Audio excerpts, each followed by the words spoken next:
How tough is it to keep players level-headed and just focused on next game, not looking at the rankings, the playoff stuff?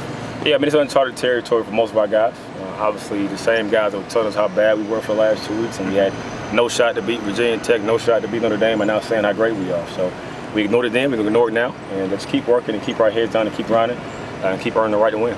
Thomas, how does that change, things for you guys as a coaching staff? Because I know that you used a little bit of that as motivation. That's gone now. With a #2 ranking AP, probably top 4 tonight. Yeah. You've got to find something else in the toolbox now.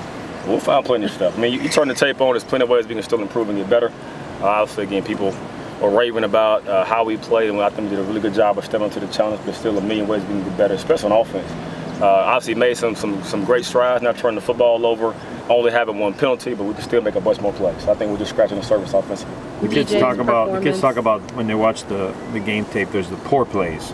How long was that film? Poor plays. I mean, we go through every single snap on Sunday, so it's not we come in and tell them how great they are, and you go have a great day. It's obviously we encourage those guys when they do a good job, and when they don't do a good job, we stay on them and demand perfection. Again, perfection is the goal. We chase it every single day, and there is no letdown. And I think it starts from a coaching staff standpoint. It goes down to our leaders. How important is that message, going into this week, after Va Tech, Notre Dame now?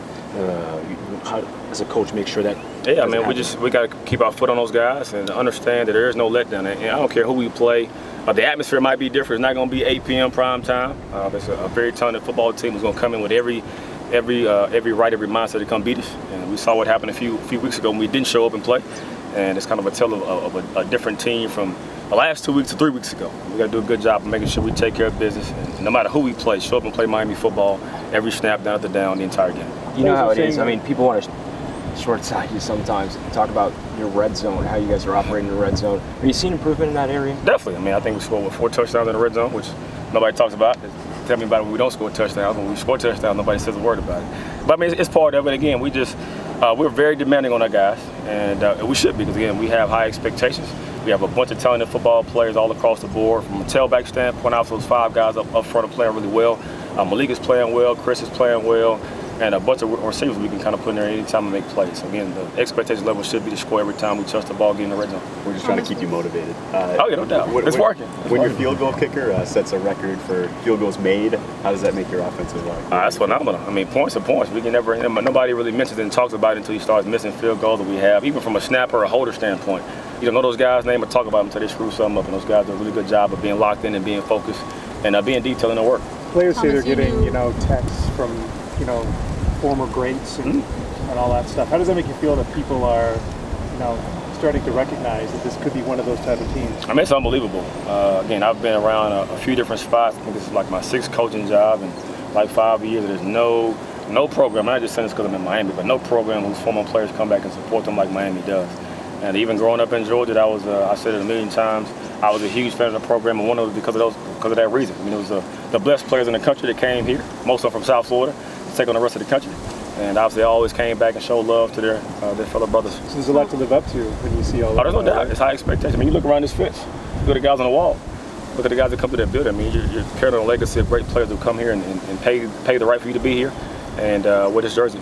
Thomas, DJ, you guys knew obviously how talented he was coming in, and just what he's been able to do the last couple of weeks, switching positions and still not missing a beat. What are your thoughts on just what he's been able to do? Yeah, I mean, I think it's great. I mean, I'm proud of DJ. Still got a long ways to go in the process, but he's made a bunch of plays for us the last few weeks in a short amount of time playing tailback.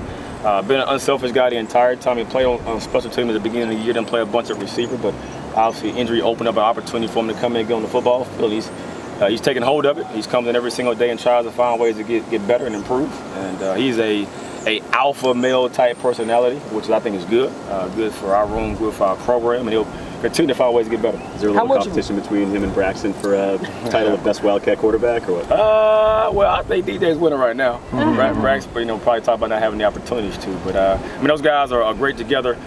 Competition, I think, drives this program and makes this program be great. And with the product you see the last 2 weeks on the game field starts on this practice field. Those guys come out here and spill it. We force those guys to continue to be perfect every single day as much as we can. They continue to embrace the role and keep getting better.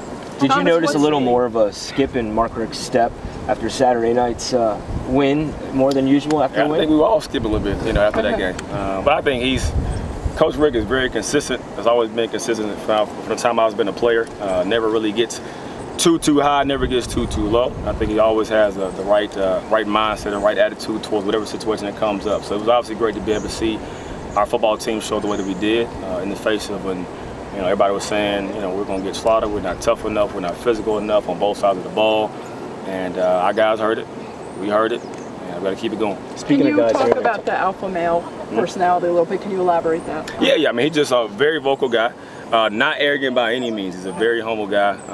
Takes coaching well, but he wants to be great. He pursues that. He talks about trying to find ways to improve. And when he makes plays, he'll tell you about it. He'll let you know he makes a couple plays. But I think it's a great personality to have in the room. And we have all different type of guys, but the competition piece always improves the room, makes everybody better. Coach, how many of those guys? People probably didn't have, Malik high up. Yeah. What impressed you the most about him, throughout this whole process now and how well he's been playing? Yeah, I think starting in January, obviously, we had an open competition battle from a quarterback standpoint and people trying to figure out who the quarterback was going to be and saying some negative things, some positive things, just staying level-headed, being calm, cool, and collective, taking the most of his opportunities and continuing to improve week in, week out. I think he can still get a whole lot better. I think he's a very talented football player. He knows that. We know that. He still can make some more improvements and make himself a better football player. And obviously, first-year starter, but he's doing really good so far. Two more. When you have a kid like DJ, most right now. Just consistency, obviously making sure we're driving the ship, and he knows how to get guys lined up. We got a bunch of guys playing, obviously need him to kind of drive the ship some, but just accuracy, putting the ball in the right spots, and obviously doing a better job when we ask him to run the football, being more physical, making some plays. He made a couple guys miss, came back and told us about it, which is good. But I think he's still continuing to improve week to week. Anything you can say about Chris Herndon? I think he was just named a semifinalist for the Mackey Award. I mean, he's an all-around great dude. He's a program type guy.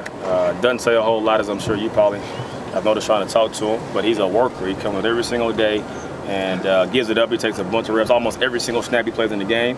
Plays on special teams, doesn't say a word, doesn't complain, and he continues to make plays. Thanks a lot.